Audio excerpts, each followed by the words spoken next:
Victoria ಆಸ್ಪತ್ರೆಯ 10 ಮಹಡಿಗಳ Q block ಕಟ್ಟಡ ನಿರ್ಮಾಣ ಪೂರ್ಣಗೊಂಡು 3 ತಿಂಗಳು ಕಳೆದರೂ ಇನ್ನೂ ಉದ್ಘಾಟನೆಗೊಂಡಿಲ್ಲ.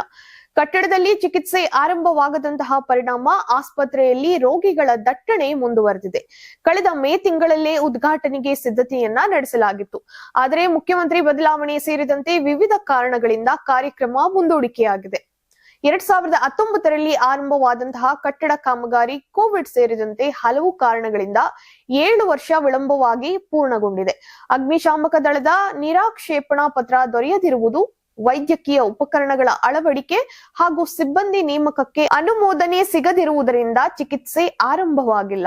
ಲೋಕೋಪಯೋಗಿ ಇಲಾಖೆಯಿಂದ ಕಟ್ಟಡವನ್ನ ಇನ್ನೂ ಹಸ್ತಾಂತರಿಸಿಲ್ಲ ಎಂದು ಆಸ್ಪತ್ರೆ ವೈದ್ಯರೊಬ್ಬರು ತಿಳಿಸಿದ್ದಾರೆ. ವಿಕ್ಟೋರಿಯಾ ಆಸ್ಪತ್ರೆಯಲ್ಲಿ ಪ್ರತಿದಿನ 1100 ರಿಂದ 1200 ಹೊರ ರೋಗಿಗಳು ಹಾಗೂ 500 ರಿಂದ 600 ಒಳ ರೋಗಿಗಳು ಚಿಕಿತ್ಸೆಯನ್ನ ಪಡೆಯುತ್ತಿದ್ದಾರೆ.